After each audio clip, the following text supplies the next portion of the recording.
What you're about to watch is a completely raw, basically unedited, and basically uncut version of a Lions fan reaction to this week's game for the Detroit Lions. So if you're a fan of this team and you want to join in on the misery and little bit of optimism that we have, go ahead and join this Detroit Lions community by subscribing right here and hitting that bell notification so you don't miss any of the Michigan sports action. Now, without further ado, here's that reaction that you came for. Enjoy! Alright, first of all, if you're a Lions fan, there's so much to uncover here. If you're a Lions fan, please subscribe to the channel. We have all kinds of Lions content, preview videos, reaction videos like this one, all kinds of good stuff. And this is one heck of a reaction video. What a game today. I'm going to go over the box score. I have it set up right here, but wow. Let's just talk about the obvious. Todd Gurley on 1st and goal scores the touchdown on accident. But I'm not blaming Todd Gurley because he just had bad field presence in that situation. It's all on the Atlanta coaching staff in this scenario.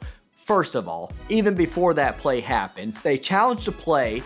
There was obviously a catch, I believe it was by Kenny Golladay, was obviously a catch 2 feet in bounds, should not have challenged it, lost a timeout because of it. Even before that, they had a 4th and 5 that would have put them up by 4 points if they would have kicked the field goal, make us score a touchdown, and instead they go for it. And I said right then and there, not a good idea by Atlanta's coach. Gave us some momentum because we stopped them, obviously. It wasn't even 4th and 1 or 4th and 2, it was 4th and 5. So Atlanta showed today that they have an interim coach because it was just on full display. So then there at the end of the game, I said it during the live stream broadcast, which if you're not watching our live streams and you're a Lions fan, shame on you. Just kidding, but they're good stuff, trust me, especially today. It was wild. A lot was going on. But yes, it's 1st and goal. You have a timeout. Detroit has no timeouts. You only need a field goal to win the game. Guys, what do you do in this situation? You kneel the ball, you let the clock go down all the way to like 3 seconds or so, and you kick the chip shot field goal, and you win the football game. What does Atlanta do? They run the ball. You're setting yourself up for a possible fumble. You're setting yourself up for what Todd Gurley ended up doing, which is scoring on accident. And the second that he scored, I didn't care about the 2-point conversion. I cared about none of that.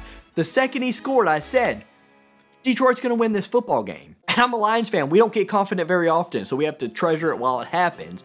But we have Matt Stafford. There was that one year where Stafford did this like 6 or 7 times in the same season, right? So he has ice in his veins in these situations. And the few times that he hasn't succeeded in this scenario was the last time we played Atlanta, when there was that weird call with the Golden Tate touchdown, or that got taken back or whatever. They reviewed it and ran the clock out. But it's like most of the times, Matt's at least going to drive us down the field, if not come through in the clutch. He does today, ice in his veins. Absolutely perfect last drive outside of Hockenson not getting out of bounds. Getting out of bounds, who knows what he actually did. I think he did.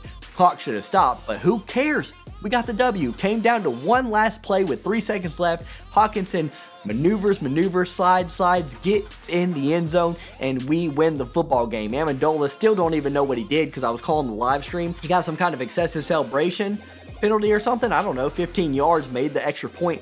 Very, very interesting for Matt Prater, but he made it. So, hey, let me know in the comments below what did happen. I don't even know. I may never know. I'm not going to go back and look at it. So let me know what Amendola did to give us that 15-yard penalty. But nonetheless, we nail the extra point. We win 23-22. Again, I said we were going to win the game the second that it happened. Second that Gurley scored. Touchdown, Detroit. We're going to win the game. Promise you that. So yeah, that's basically the synopsis. Let's talk about some of the good, the bad, the ugly, the great. Who cares? Let's just go over it right now. Matt Stafford, 25 for 36, 340 yards, 1 touchdown, 0 interceptions. So yes, not spicy, not crazy, good numbers in terms of touchdowns versus interceptions, but 1 versus 0 is better than 1 versus 1 or 1 versus 2 or what have you. Won that touchdown to interception ratio, an astonishing 340 yards, very accurate today. A lot of times Matt Stafford will have 2, 3, maybe 4 passes that kind of get away from him. Most of the passes were on point today. In fact, one of the incompletions was a drop ball by Danny Amendola on a 3rd down attempt. Running the ball. This is part of the bad. Only 64 total yards for Detroit. Let's go over the numbers. Adrian Peterson, 11 rushes for 29 yards, 2.6 yards per carry. Not good. DeAndre Swift, 9 for 27, 3 yards per carry. Not good. Matt Stafford, 1 for 8. Good, but it's just 1 for 8 on the scamper. But the receiving numbers, obviously with Stafford getting 340 yards, they're going to be big. Our big boys showed up today. Kenny Golladay, 6 receptions, 114 yards. Marvin Jones, 5 for 80. Danny Amendola, 3 for 62. TJ Hockenson, 5 for 59 and a touchdown. That's number 4. Again, I predicted 10 on the season. He's well on his way. He might even get more than 10, but I'm going to stay with 10. That was my original prediction. Great job from the Lions offense when it mattered today. Not a great offensive display in general. Only 23 points and happened to score on the last play of the game at that. Only had 16 before that, but enough to get the job done. With that said, the only way they could have got the job done is good defensive play. So let's go over that. For the Falcons, I've been saying this throughout Matt Stafford and Matt Ryan's career. Pretty similar numbers. In fact, very eerily similar numbers. Ryan was 31 for 42, 338 yards, so just 2 yards less than Matt Stafford. 1 touchdown, 0 interceptions. That's pretty much the same thing. These guys are so similar. These offenses are so similar, it's not even funny. Also, check this out. The Falcons, 66 total rushing yards. What did we just go over with us? Those are pretty much compatible. Todd Gurley, 23 carries for 63 yards, 2.7 yards per carry. Pretty sure that was on point with what Adrian Peterson did. Hill had 2 carries for 3 yards, 1.5 yard average. Receiving, Julio Jones, 8 for 97, 0 touchdowns. Calvin Ridley, 5 for 69, 1 touchdown. Hayden Hurst, 6 for 68. Gage, 6 for 54. Wow. These numbers, these two teams are so much alike, it's not even funny. Defenses are talented but haven't quite clicked yet. Offenses are spectacular with a lot of weapons, and the numbers are so comparable. Like we said going into this game, it was going to be a battle. They're so alike, it's not even funny, and it came down to the wire, 23-22. My guess coming into the game was 27-24.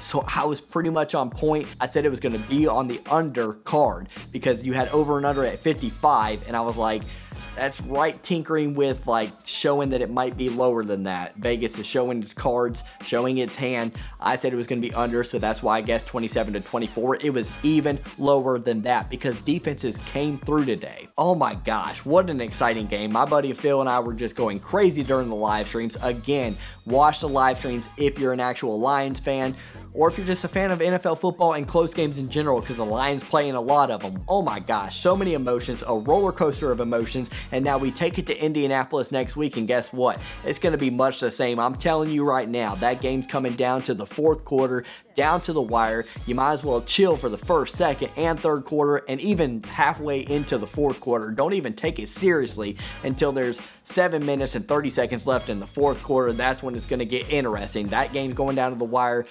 Chill, relax, let it happen, okay? Trust me. Don't get overwhelmed in that game. Calm down, let it play out, and let's see what happens in those last few waning moments of the game. But that's next week, and this is this week. This week we get the W. It was huge, it was exciting, it was exhilarating. I have to record this video, edit this video, get it out to you so you can see a real reaction from a Lions fan. Yesterday was exciting, today was exciting. A rare double win for the Michigan Wolverines and the Detroit Lions. If you're a fan of 1, 2, Detroit Tigers, Detroit Pistons, 3 or 4 of all those teams, I don't know what I'm saying anymore. If you're a fan of the Detroit teams and the Michigan teams, or the Detroit teams or the Michigan team, subscribe to the channel. That's what I'm trying to say. Subscribe to the channel. We got great stuff here. Funny skit videos, preview videos, live reactions like this, live streams of the game, all kinds of stuff for you. This is Intermittent Sports within the Mitten State. We'll see you guys next time for the Detroit Lions and the Indianapolis Colts. Until next time, go Lions, good dub.